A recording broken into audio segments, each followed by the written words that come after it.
السلام علیکم، welcome in Basit medicine care. دوستو، آج ہم آپ کو بتائیں گے کلوپیڈوگریل ٹیبلٹس کے بارے میں، یعنی اس کے یوزز کیا ہے، اس کے سائیڈ ایفیکٹس کیا ہے اور اس کے وارننگز کیا ہے، کن بیماری میں ہم یہ استعمال کر سکتے ہیں، اس کے استعمال کرنے کے بعد ہمیں کیا ممکنہ سائیڈ ایفیکٹس یعنی مضر اثرات ہو سکتے ہیں، اور یہ کن لوگوں کو نہیں کھانا چاہیے۔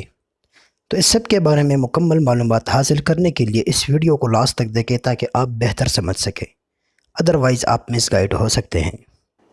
دوستو، دل کا دورہ، فالج، خون کے جمنے اور شدید کورونری سنڈروم کی روک تھام اور علاج میں کلوپیڈوگریل کا استعمال ہوتا ہے۔ کلوپیڈوگریل ایک سنسنی خیز اینٹی پلیٹ دوائی ہے جو دنیا بھر کے لاکھوں افراد کو تجویز کی جاتی ہے۔ کلوپیڈوگریل خون کے ٹکڑوں کو روکنے میں مدد کرتا ہے۔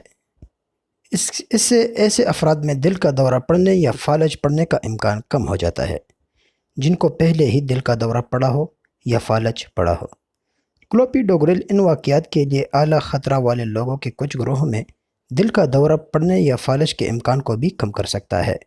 سائیڈ ایفیکٹس کی بات کریں دوستو، یعنی مضر اثرات کی بات کریں تو اس کے استعمال کرنے کے بعد ہمیں جو ممکنہ سائیڈ ایفیکٹس یعنی مضر اثرات ہو سکتے ہیں، اس میں اسہال، قبض، بدہضمی، بے ہوشی، پیٹ میں درد یا بڑا ہوا خون آپ کے خون میں جمنے میں زیادہ وقت لگ سکتا ہے۔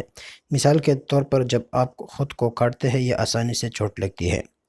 دوستو، جو وارننگز ہے اس کے، یہ جن لوگوں کو یہ نہیں کرنا چاہیے تو خاص کر کے جو دودھ پلانے والی مائیں ہیں یا جو حاملہ خواتین ہیں، تو ان کو اس کا استعمال ڈاکٹر کے پرمیشن کے بغیر کبھی بھی نہیں کرنا چاہیے۔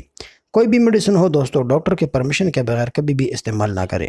ویڈیو پسند آنے کی صورت میں ویڈیو کو لائک کریں اور زیادہ سے زیادہ شیئر کریں تاکہ ضرورت مند افراد تک یہ معلومات پہنچ سکے۔ بہت شکریہ۔